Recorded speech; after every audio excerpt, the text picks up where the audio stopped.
Good morning, Biblionauts. I am Grix, among other things. And today I wanted to talk about a post I saw in David Novak's channel. I don't know if I can link posts, but if I can, I'll link it in the description. Which said something like, it is a sort of truism in booktube that you mustn't read anything, or that it doesn't matter the books that you read, but I think it does. He didn't elaborate further on this. As a matter of fact, Sailing Through Books asked how so, and he did not have an answer for the how that I know of.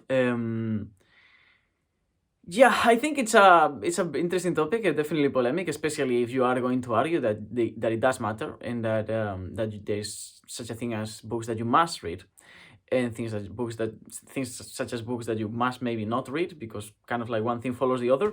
And of course, like me being a troublemaker in booktube, I am here to argue exactly the opposite of what you probably think, which is that you mustn't read anything, right? Like, it doesn't really matter what you read.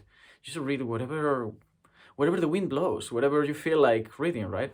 I mean, like, to the degree that is true, I feel like there is two ways in which you can look at this topic. I'm not so interested about what I think. I could probably write an essay on my thoughts on this topic, because there's many ways of entering into the booktube community, and I entered through one of the worst gateways, which is a bunch of people who doesn't really talking about books and telling you that you must read because you will find some sort of enlightenment through books. And of course, all of those people believe that you should, in fact, read because that will make you better, right?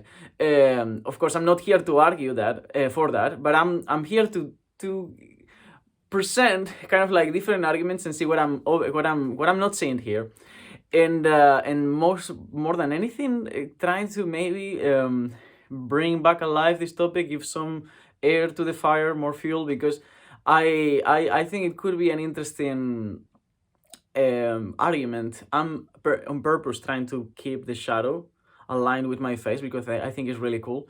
And if I were here, I kind of cannot see from either eye. If I am here, I feel like I'm too dark for the light in the room. But if I am here, I look like some kind of like mystical being that story, like there's some metaphor going on here. It's two sides to this story, the dark side and the right side. Which one is it? Let's find out. Yeah, I'm more interested in what you think about this topic than anything else. So I'm just trying to give more visibility to the publication, because I feel like written publications in YouTube pass by so easily. So again, does it matter what you read, or does it not matter? And if it does matter what you read, does it matter whether or not you read? My answer, I left an answer, a written answer there. It was my gut reaction to what he said. Oh, look, now I think the sun heard me. Please come back. If there's one thing I'm lacking and missing in this country is sun. I don't care about cold, but lack of sunlight, it really affects my mood. As you can see, I look like some crazy person right now. I don't want to cut my hair. I want to have long hair again. But I maybe should, because I really don't look very well arranged at the moment. Doesn't matter. Okay, stop with the digressions. I never made a digression I didn't like. Yes. Does it matter? Does it not matter? What do I think? I left an answer there. My answer over there was something like, it does matter, but on an individual basis. There is no such a thing as a book that everyone must read. But there is such a thing as a book that you, because of your personality, your character, your background, have a certain duty that you probably have structured upon yourself to read that book or that genre.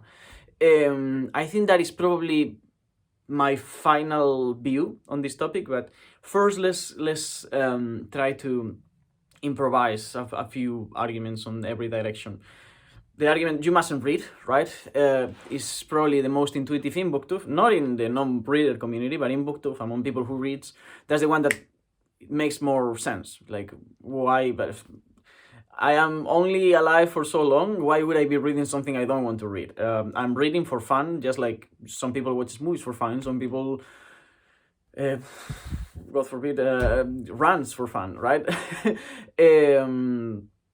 That is true, but if you were reading for fun, probably you would not be reading everything you read. If you look at your reading list, I'm sure that there is a bunch of books in there that you are reading that you did not choose to read because you want to read them for the sake of enjoyment, but you want to read them for some other sake. And that sake is sort of like that duty that I'm talking about. It might be because you want to be widely read. It might be because you are curious about a topic, although you might not enjoy the writing that that represents that topic. It doesn't make my case. I pretty much hate every philosopher's writing, but I am very interested in the topic of philosophy, or the genre of philosophy as a whole, and philosophy as an approach, as a methodology of approaching everything else. I believe philosophy is a second grade discipline, meaning that, again, using the fire metaphor again, just like fire requires a fuel to work. Philosophy for the sake of philosophy, namely metaphysics, I think it's a dead subject from its beginning. I think that philosophy needs to be applied to other disciplines. It's more about, we don't do philosophy, we philosophize. If you like music, then philosophize about music. If you like literature, philosophize about literature. I think anyone who is very interested in a topic inevitably already philosophizes on that topic. And in that sense, I am very interested in it. But when I have to read something academic, as you'll see, because I'm about to make a video, or maybe I will have made it by now, because I'm just gonna make a bunch of videos this morning because I happen to be alone in the house and I don't know when I will be alone again. So I will be reading a lot of academic philosophy in the first 3 years of this month, because there are 3 months of this year, because they are the last 3 months of my academic life. Period. I think period. Yeah.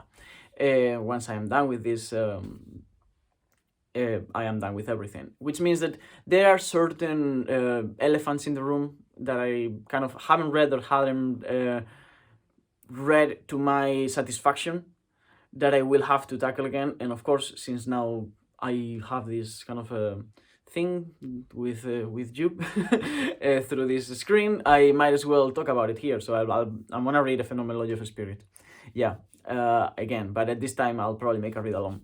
It's not something I'm looking forward to. It's not something that I'm reading for fun. It's something I'm reading because I pretty much am telling myself that I have to, because I've chosen to, which, yeah, doesn't make much sense, right? Why would you waste your time like that, especially when there is not really anything to gain from it? Because it's not, if you sat down and read, like, I don't know, the Science of Diving. It's a book I didn't enjoy reading, but I had to read to become a dive master. The book itself I did not enjoy, but the content in it had a lot of value, intrinsic value to it, value that was applicable to, not so much applicable, because at the end of the day it's just like a bunch of biology and physics that you don't need to know in order to dive. You can know everything without really knowing the reasons behind, but when you know the reasons behind everything you do, it's so much more enjoyable. So this is not the case with philosophy in most cases. Although maybe I could argue that it is, because since I already have a pretty big picture of the overall scene of the landscape, the philosophical landscape of the last 20 centuries, or more than that actually, 25, 26, something like that, then in some ways I would make me enjoy more things that I might read afterwards. Perhaps, but I don't think that is the truth. I think that the real reason behind that is that I want to read it, but not for enjoyment, which means that I want to read it because I think I should. And that is only because I've chosen to. The thing is that if I didn't, I would it would be like a spine on the back of my throat. I would not be comfortable with me having finished university, not having read and understood what is considered to be the most difficult philosophical book ever written. It's annoying. It's annoying to read, but it's gonna be annoying for way longer if I don't find myself comfortable enough to have a solid view on the matter, or an understanding when someone mentions it, or also being able to tell, which is something I enjoy a lot, especially in philosophical circles, to be able to tell apart people who has read that book and people who are talking about the book without having read it. Because philosophy is, especially philosophy, I feel like in the university, the humanities in the university is full of people who doesn't read any book. And it's also probably the most pretentious and snob place ever. Which means that most people is holding books and talking about books that they have never read. And I derive a very specific kind of pleasure from having read those books and and exposing people, which is a very bad habit, but it's very some toxic dynamic going on there. But it's still something that I do enjoy.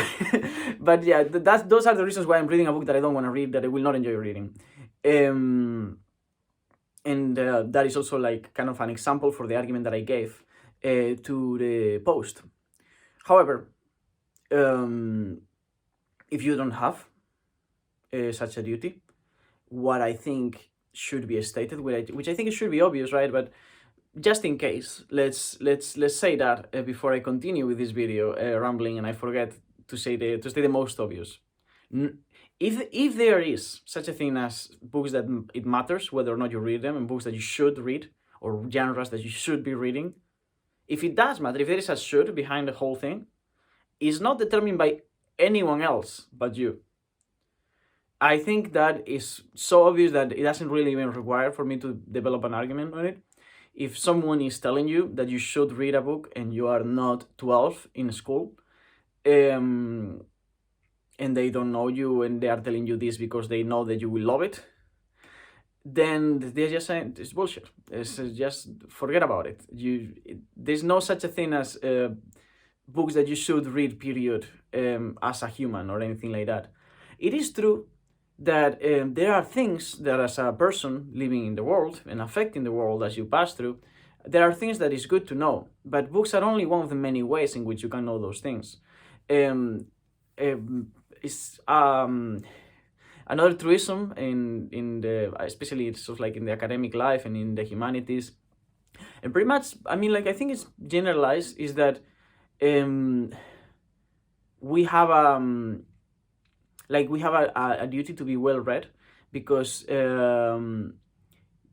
to be well read somehow gives you an awareness towards your position in the world and towards how your actions affect the world. Especially in philosophy, they say that a lot, because, you know, like, if you do a certain action that you might not necessarily directly be able to tell the consequences of that action by understanding the overall structure of the society in which you live, you know where the butterfly effect of your action will end hurting someone else, right? And you should know that. If you're hurting people without knowing that you're hurting them, you should know that. And it's true that through a book, you can attain that. Philosophy teachers sometimes will say that you should study philosophy in order to learn how to think. I think philosophers and philosophy teachers are some of the worst thinkers I've ever met in my life. And readers are not even higher in that list. I don't think that you are a better thinker for reading than you are for watching a movie or doing anything else. I think that reflection thinking and just like questioning the world around you is an attitude. It's an active attitude that has nothing to do with your routine or your actions or anything else. It's just an attitude that you choose to pertain toward the world. Otherwise, just like people is willfully ignorant, there's people who's willfully trying not to be. And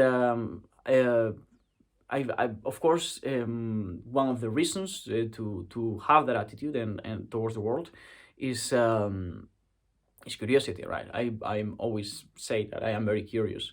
But of course, if you are curious selectively sometimes. I'm not very selective with my curiosity. I kind of like want to know everything about everything. But I know that curiosity is not enough, right? You have to have a stance on certain topics. You have to know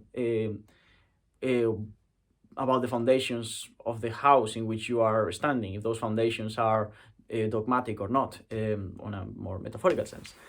So in that sense, you could say that there is such a thing as it matters what you choose to ignore.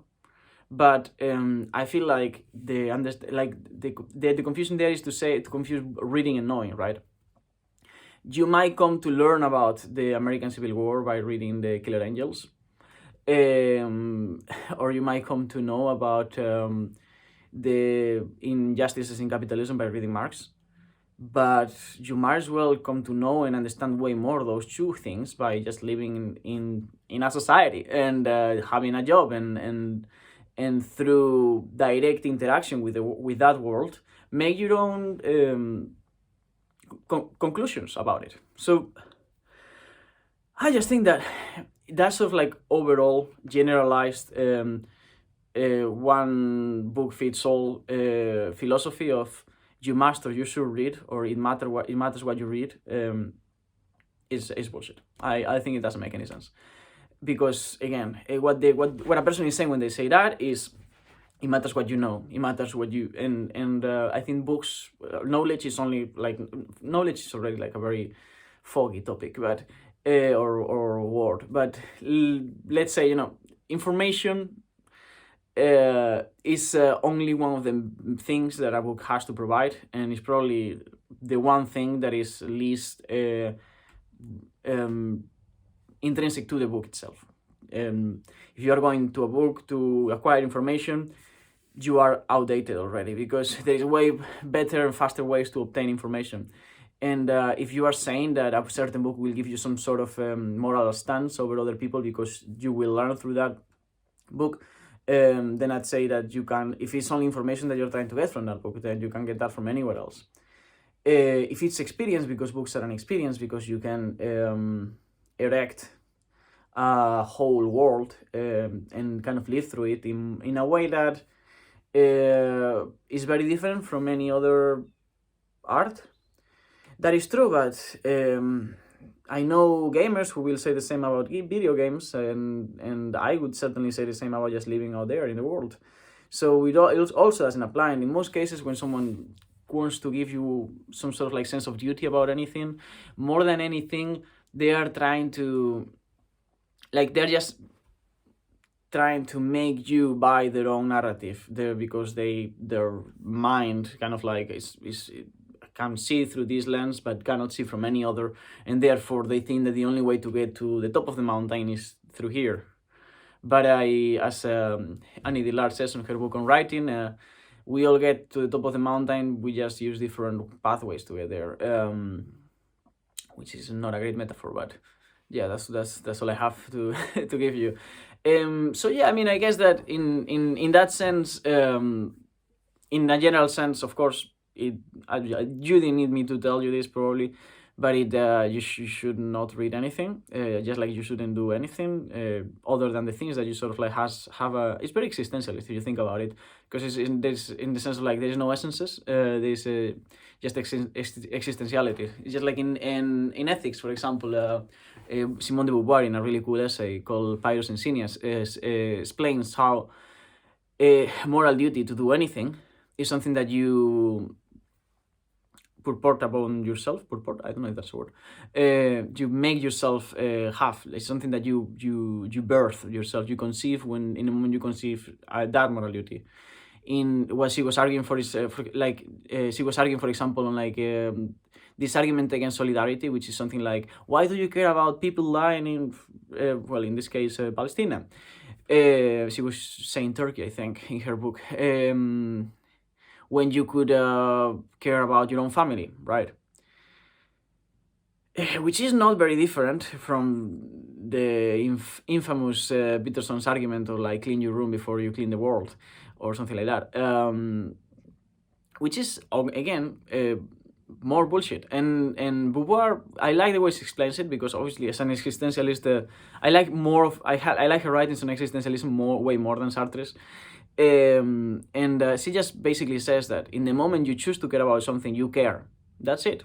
There's no rhetoric to add to that. If you choose to care about what's going on somewhere in the world, then you have created a duty for you to care about that.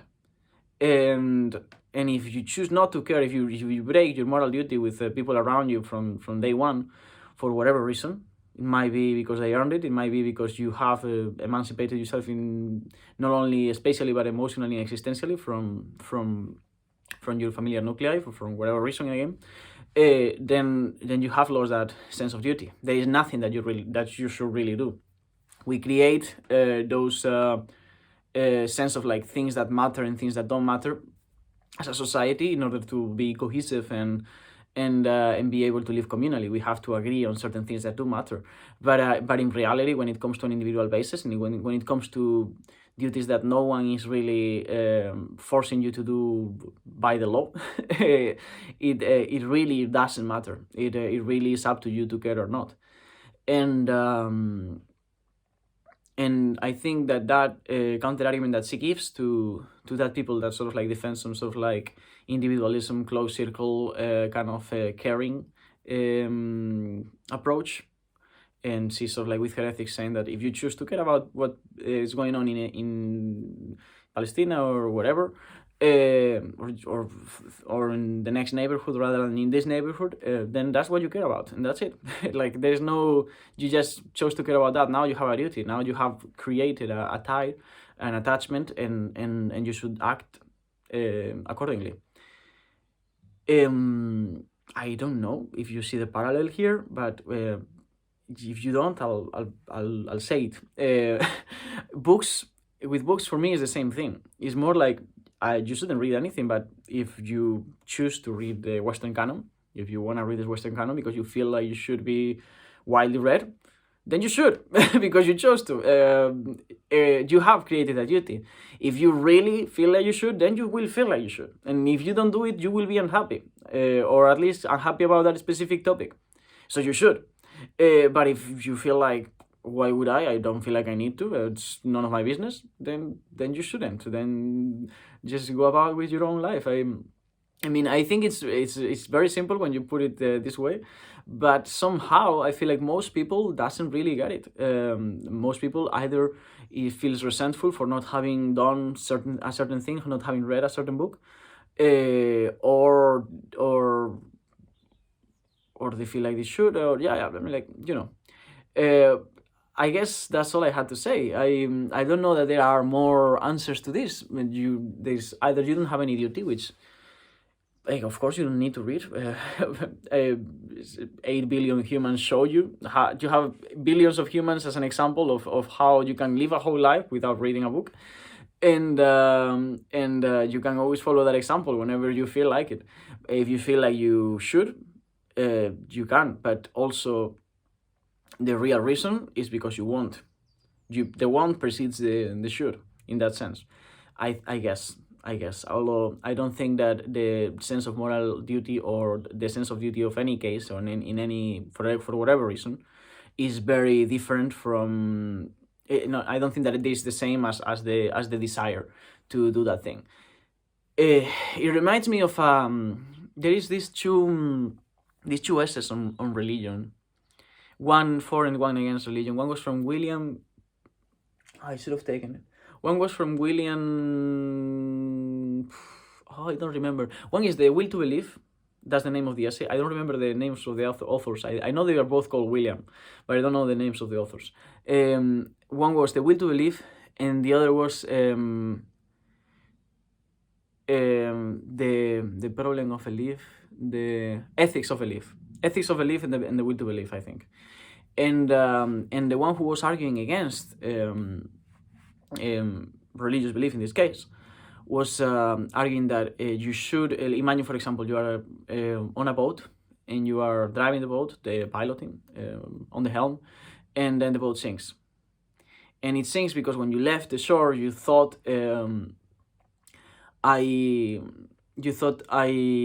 I think it's fine. I should do a check and know that everything is okay on the boat, but it's probably gonna be fine. So I might as well depart. And the boat sinks, and like the whole crew dies, drowning on the sea because you chose not to know whether or not the boat, but to guess that it was okay. I mean, that argument has a lot of plausibility when it applies to actions that affect other people, and in that sense, as it kind of goes back to the beginning of my point, which was, there is such a thing as things that you should know as a person, depending on your society and your individual and material context. The things that you should know about the world and about your place in it are different. But reading is not the only way that you can acquire that kind of knowledge. Again, I've traveling, I've met people, some of the wisest people, from some of the people that is more aware of both their condition and their place in the world, and that has some of the most open minds and were most conscious about the way they lived, were like, random fishermen, or people who, I even met people who didn't even know how to read, that was much more aware of all of those things than many dark academia booktubers. um, so yeah, I mean, that argument that William James, I think William James, and the other one was William. I don't remember the names. I don't wanna say it, but this guy on the ethics of belief, in this essay against religious belief, was this example that he gave was against sort of like believing in something that doesn't exist, because like the guy on the boat, you're sort of choosing to believe that the boat will work, but if it doesn't, then you're affecting other people. There was a nice counter essay. I don't remember both essays to tell you my opinion at the moment about what do I think about this specific topic. I already made a video about religion a while ago, because Books on Another Magic make a video of his own, and I was responding to him, so you can check that. I'll also link it in the description. I don't know how this came to be part of the conversation, but there it is. And but I'm more interested in like that confusion. I feel like when people tells you in relation to books that you should do something in relation to those books, they're not really referring to the book. They're either referring to the information on the book or the experience on the book. Or in the information can be divided into like the perspective that it gives you, or the awareness of a specific fact. And all of those things are things that you don't need a book to process. It is true that books are probably, because they are so immersive, are probably one of the best ways in which you can truly understand a fact. If I tell like a bunch of billion people died in the Soviet Union under the rule of Stalin or something like that, you're gonna be like, okay, yeah, that's a number. But if you read the Gulag Archipelago, then it will be much harder for you to ignore that, to abstract yourself from that number. But all of that is very, again, individual to each person, and to your attitude toward those facts. If you choose to not know, then you are choosing not to know, and that is a different conversation. But the fact is that all the reasons why someone would tell you must read this book, that have nothing to do with you actually wanting to read the book or you actually potentially enjoying the book, are misunderstanding the true value of books, which is different from those three things. It's not the data recorded in the book. It's not the it can be the experience of living through the book, right? But it's, as much as we like to think, reading a book is not living the life of those characters. You are reading the book. So it's not like, I'm not gonna have lived through the Napoleonic War when I finish War and Peace. That's why I was looking there all the time. I'm not. You don't live through books. You live through books as much as you live through any other form of art, but it's not the same as actually living that experience. So it doesn't really apply. So yeah, that's all I wanted to say. I guess reading a book for information is not this is only one of the ways, probably the poorest reason why you would read a book. And of course, you can experience the world through books, but you can also experience the world in many other ways. So any way in which it does matter for you to read a book is only really determined by you. It can matter. You can have such a thing as a must read, but it is only determined by you, once again. Which is not to say that it's determined by you, and that's fine, if you are okay with it, because at the end of the day, this is an irrational, as much as you rationalize it, like I want to read a Western canon because I want to be widely read. If you continue to question why you want to be widely read, because I want to understand this and this and this, or because I want to fit into certain kind of circles, or because I want to be in certain kind of conversations.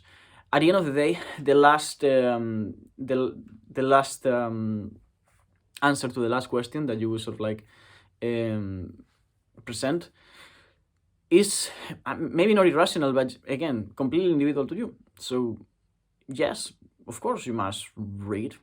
Of course you must read a certain genre. Of course you must read a certain book, but it's completely up to you. Is you already know what you must read, or it will be presented to you in time, and then you better read it, because otherwise you're gonna be very uncomfortable. It's gonna feel like a pain in the ass if you don't. And that's the video for today. That was all I had to say. Have a nice day. I will see you on the other side, and please let me know what you think about it. I'm sure, because this is so improvised, as you can probably see, I'm sure I missed a bunch of perspective and angles. I could have, but I did not write an essay on this topic. So, as I normally do when I have a thought, I write improvised essay, not a proper essay, it's not like I edit it or anything, but it's a good way to think more clearly. I recommend it, but I didn't, and I don't normally do that for these kind of videos. Which this video normally would have been me walking on some place in the countryside, as I normally do when I philosophize. But I am alone in the house today, and I kind of want to do other things. So there you go. This is your fortune cookie conclusion for the day. Have a nice day. I'll see you on the other side. Thank you, BookTube.